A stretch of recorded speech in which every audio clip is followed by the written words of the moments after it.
దేశ సమగ్రత కోసం జనసేన పనిచేస్తుందని స్పష్టం చేశారు ఆ పార్టీ అధినేత పవన్ కళ్యాణ్. కాంగ్రెస్ తీరు ఇప్పటికీ మారలేదని, జనసేన సమావేశానికి అనుమతి ఇవ్వలేదని చెప్పారు. విభజన ధోరణులకు జనసేన శ్రేణులు దూరంగా ఉండాలని పిలుపునిచ్చారు. విభజన వాదం సృష్టించే దాంట్లో జనసేన నేతలు, కార్యకర్తలు భాగం కాకూడదని సూచించారు. ఢిల్లీ మెడలు వంచుతాం, గద్దె దించుతామని చాలా మంది దక్షిణాది నేతలు మాట్లాడుతున్నారని, కానీ ఢిల్లీకి రాగానే వారి నోళ్లు మూతపడుతున్నాయని పవన్ కళ్యాణ్ చెప్పారు.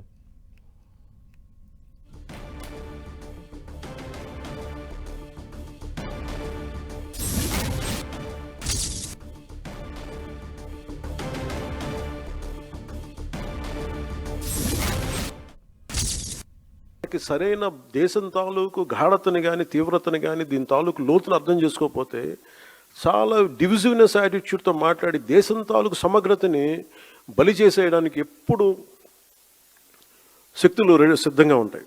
అలాంటి ఆలోచన ప్రవాహంలో మనం చిక్కుకోకూడదు అన్న భావన తెలియజెప్పడానికి ఈ ఢిల్లీని వేదికగా పెట్టాం.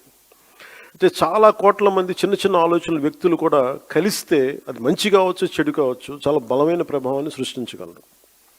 అందుకని ఈ విభజనవాదాన్ని సృష్టిస్తున్నారు. లేదంటే ఇలాంటి పరిస్థితుల్లో మనం దాంట్లో భాగస్వామ్యం కాకూడదు. దాంట్లో మనం ఎంత ఎదురెడ్డి పోరాడాలని చెప్పడానికి దీని తాలూకు ముఖ్యాంశం. మన పార్టీ నుంచి ఉన్న ఎంపీలు ఎవరు కూడా మీరు దేశ ప్రాధాన్యతని ముందుకు తీసుకెళ్ళాలి. You are not just representing Andhra Pradesh, you are representing entire Bharat. You have a responsibility.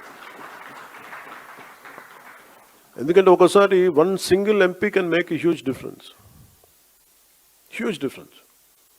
అలాంటిది మన రాజ్యసభకి వెళ్ళే ఎంపీ కావచ్చు, లేదంటే ఆల్రెడీ ఉన్న మన లోక్సభ ఎంపీలు కావచ్చు, you have a greater role to play in nation building. Janasena తాలూకు గళాన్ని చాలా చాలా బలంగా వినిపించాలి. You have to have an independent voice.